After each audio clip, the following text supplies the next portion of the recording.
Hello, everyone. Welcome to our last section of this course where I interview another teacher. And I am here with Susana from Brinca to Bilingual. Hi, Susana. Hi, Juliana. Thank you so much for inviting me over tonight. Thank you so much for sharing your tips with new bilingual teachers or new teachers in general. You teach second grade bilingual in Texas, is that right?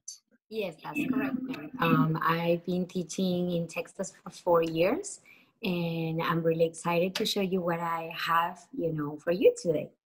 Yeah, so today we're talking about keeping track of student data. And as a new teacher, you're going to find that there's so many papers coming in, and especially at the beginning of the year. So how do you keep track of the papers that your students turn into you?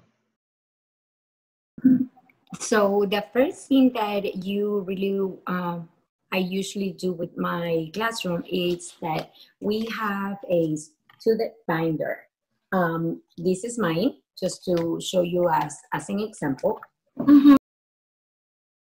We have a pocket in here, and then we have three different pocket folders. We also have our word study list of the week, and we just put it in a cover sheet. And what I have here inside, we have different labels. So the first one is the calendario. We keep our behavior calendar in there. Whatever mom or dad wants to send to me, in this case the teacher, they'll put the notes inside that pocket. We have a second folder that we keep our homework in there.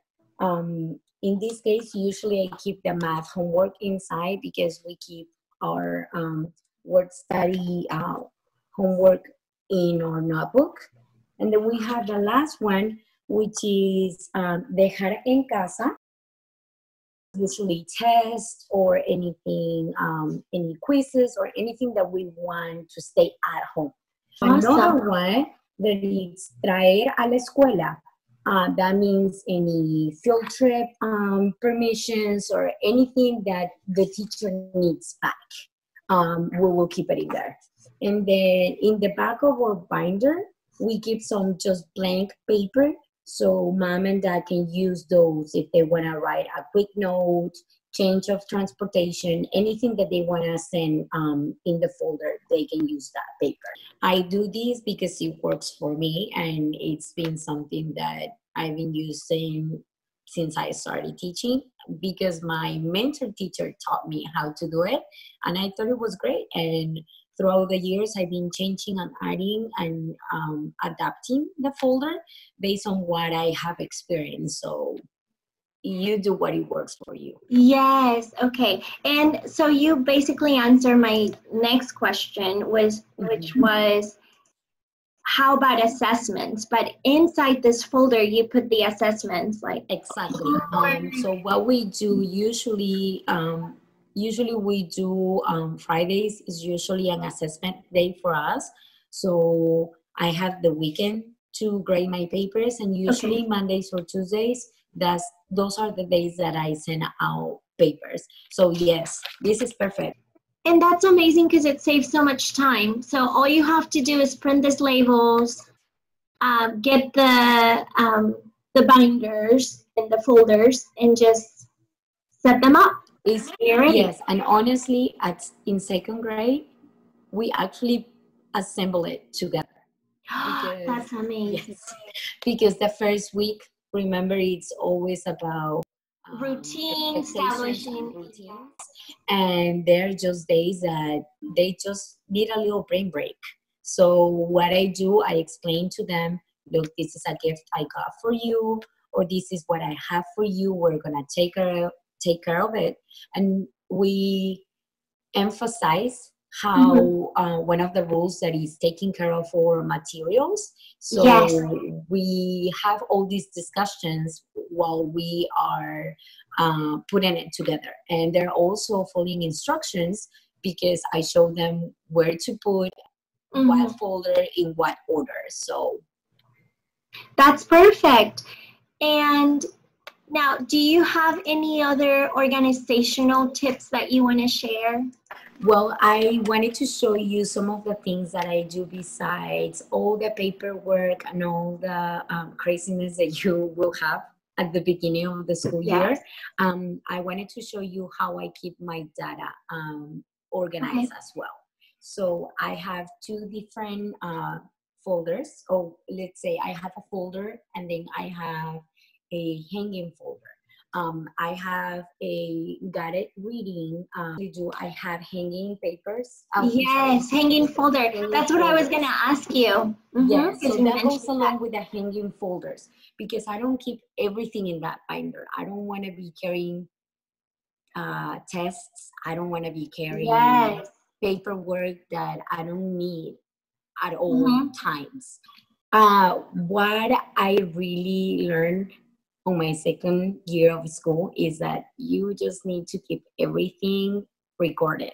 So for the sake of the student, for the sake of yourself, you just need to keep everything. And I always thought, especially on my first year, I say, oh, I don't need that. You do. So this is just really simple.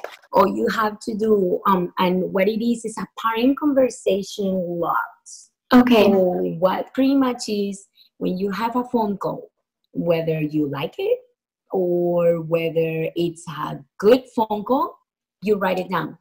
And you have it by your, again, your student's last name, and you just put writing paper inside. So all you have to do is just write August 27, I spoke with Dad. Little Kevin did awesome today, and I made a phone call. Dad was so happy about it. Or I called home and I've tried reaching 3 times and there is no one answer. Maybe I should go back or get someone to check on my kid. Anything that you think that is important to write down on your phone log. Yes, and because at the end of the year, sometimes principals ask you for a parent log, or they just want to see that you have been contacting parents and that there's communication. And so this is great because all your students are there. Yes, and you have and I just have it by my phone of my classroom. And then, perfect. Yes, usually that's what I do. I have it by my phone, and whenever I make a phone call, then I just have it right there, like a notepad, pretty much. And I wonder where you got this really nice alphabet dividers.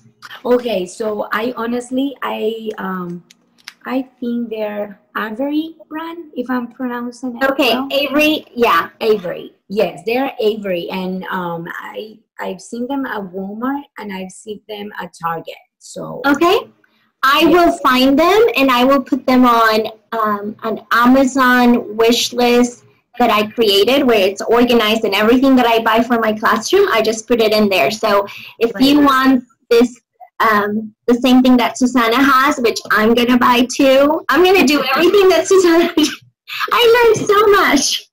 Thank you so much. And I've been teaching for 7 years, so you're always learning something new. You are learning from everyone, yes. I mean, and you try it, and there is always that, you know, try, and if it doesn't work, then you look for something. Don't do it. Yes, you know, as a first-year teacher, I feel like I wanted to implement everything. And it gets overwhelming. And what I learned is that you do what works for you, and you try everything. And if that you don't like that, and your partner teacher likes it, she can do that, and then you can do this. It's what works for you. When it comes to organization, it's what you feel more comfortable and things that you're gonna remember. I think my first year I also tried to do everything, and I end up doing nothing because you get so overwhelmed, or you just forget that you have. Or you forget because because you start implementing so many things, and then all of a sudden you're like, oh, I was supposed to do this time. You overwhelm yourself with so many things. So out of this video, you don't have to try everything, or you can try everything, or you don't have to try anything. Or just one thing at a time. One thing at a time, and see if it works. If it doesn't work, our feelings won't be hurt. This is just to help you get organized and establish a system that works for you.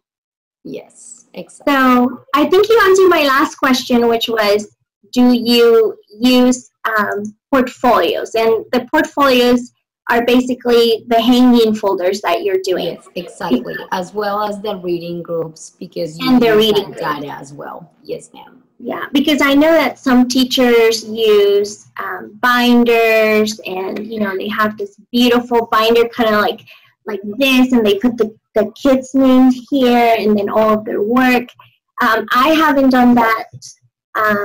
I just use a hanging folder because it's easier, it's just faster. And yes, to me it's more about space as well, because I used to have, in the schools that I've been placed, Yes. they require for you to have a teacher's desk. So you couldn't really bring your own. So I have the big desk, and I said, okay, let me use these drawers as best as I can. So that's what I will use. I will use my desk drawer, and whenever they had papers coming in, and you just place it there, and you have that hanging folders alphabetized, and it was just easy for me. Yes.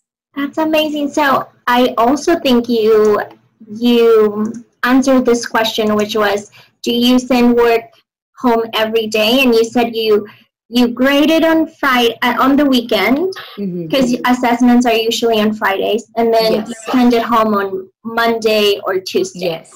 Usually what we do for word study, like I showed you, they keep their word study in there, in their binders. So they have the week, the skill that we are learning, and then the words that we're learning, and all the homework for the week is right there.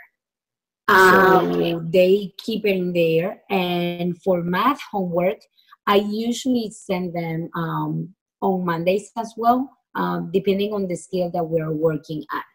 So there are times that we don't have enough time to cover everything for math, but I will point it out. Oh, guys, make sure you don't do this section, or make sure you don't that, or make sure you have to do everything, because we cover everything today. So yes. Yes. Okay. And well, I think that was it. Thank you so much. Well, it's my pleasure. Thank you so much, Juliana, for having me doing this with you. I'm really happy to share my ideas, and hopefully one of them will help you guys. Yes, thank you so much, Susana. I'll see you later. Bye. Thank you. Bye.